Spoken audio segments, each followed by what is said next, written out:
Okay, here's a Jeep Wrangler JK, the 2014 model, with the V6 automatic that we've just gone through and fitted a supercharged system to. Now this car has the full bits and pieces from lift kit, big wheels and bodies and bars and bits and pieces, and then we've gone through and fitted up the RIPP supercharger system. It involves a Vortech supercharger. You can see down in there the actual RIPP plate on the Vortech supercharger system. It has once again another pod filter under the bonnet, something we may do improvements down the track, but it's working fine at the moment. And then essentially it's using a fair bit of the standard system with some modifications to make that supercharger work quite efficiently. It's got a full W.A Sport tune in the thing to suit the supercharger system, with different injectors and 2-bar map sensor and all the bits and pieces you'd expect. And as you can see in behind the grille here is a nice little air-to-air front mount intercooler system, which is largely hidden away inside this system. You can blacken them out. We've left this one silver to go with all the rest of the bits and pieces, but you can make them pretty close to invisible if you want to. But this is the full system. This gave us pretty good power increase. We've got a 50% power increase. We were seeing 180 horsepower at the wheels, and we're up to 270 horsepower at the wheels. So it's, like I said, a nice 50% increase in power, but that's pretty good for what this system is. Little V6, they tend to be a little underpowered once you go through and put this sort of effort into the car, but it's turned into something that's going to be a pretty nice car to scoot around town and be all right to have a play in the sand dunes if you were going that way. Anyway, I'll take it for a road test so you get an idea of what this thing's actually going like. Let's take this Jeep for a drive. This is the Jeep Wrangler with a 6-cylinder automatic, and we've fitted a full RIPP supercharger system to it. Now these run a Vortech intercooled supercharger system, so they're a little bit more top end than they are bottom end, but they give a good improvement right across the range. This Jeep has got the full lift kit and big wheels, and I'll attach a couple of clips of the outside of the vehicle. But essentially all the bits and pieces bolted onto it. So with the big wheels you lose a bit of dip ratio, and it really does come to a point where you are starting to drive a bit of a gutless slope. Not quite that bad, but they aren't good on the power.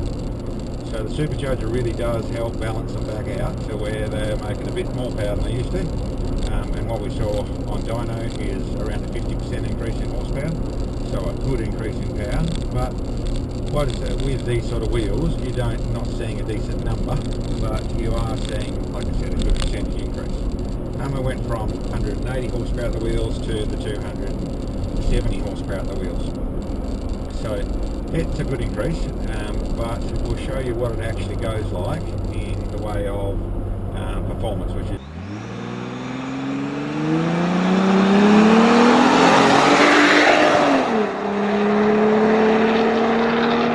what it's all about, what it drives like. As you see, as for driving it, or the other mod I should say, this just has a cat back exhaust system, so it's got a little twin system sitting out the back of it, but it's really just a step up in a normal little performance exhaust system, a little bit of note, a little bit of airflow. Being a V6, by the way, you don't want a lot of note. They sound like a bumblebee if you get them too loud, so yeah, keeping them reasonably quiet is a good idea. But as you can see, drive-wise, it's really driving like a normal car, in the fashion of it's smooth, it's quiet, no issues on that score. Having the big wheels, they do tend to move around a little bit, but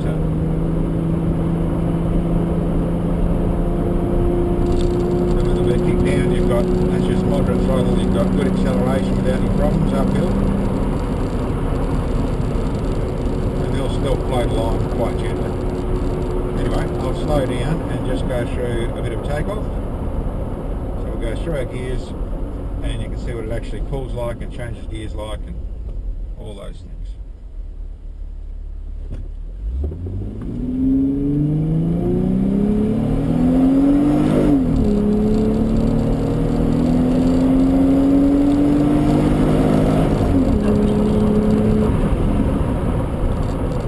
Like you see, they stomper off the mark, but still not terrible. But you really start, as you get up the rev range, they really do pull. It's got some power, got some decent passing power.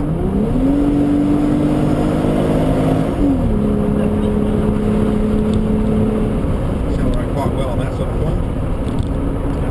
Keep in mind we're talking a V6 four-wheel drive. So, like I said, these things are not got a lot of horsepower. What's a nice way to say it? They haven't got a lot of power. Or once you get all the kit all over them, they're not a powerful vehicle anyway. But once you get the big wheels and all the bars and bits and pieces all over them, like this one is, they really do need a little bit more. So, like I said, that's really quite nice passing power for 6-cylinder four-wheel drive.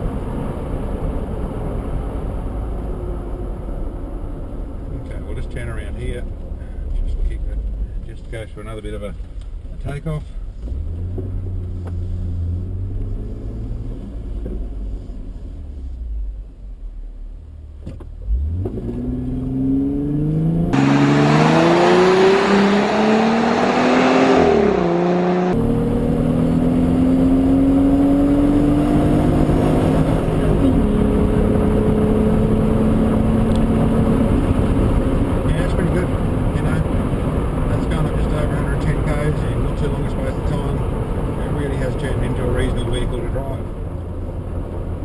A nice quiet 6-cylinder is a little bit more ornate than standard, but it's still nice and quiet engine to drive. Responds nicely, it's nice to drive around.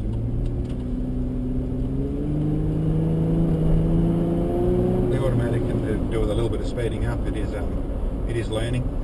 We put a full calibration in for the transmission and for the engine, but there's still a little bit of doing some Ks to let everything learn things properly to where they have all their manners and drive really well. But this is still, right off the bat, this is driving really nicely.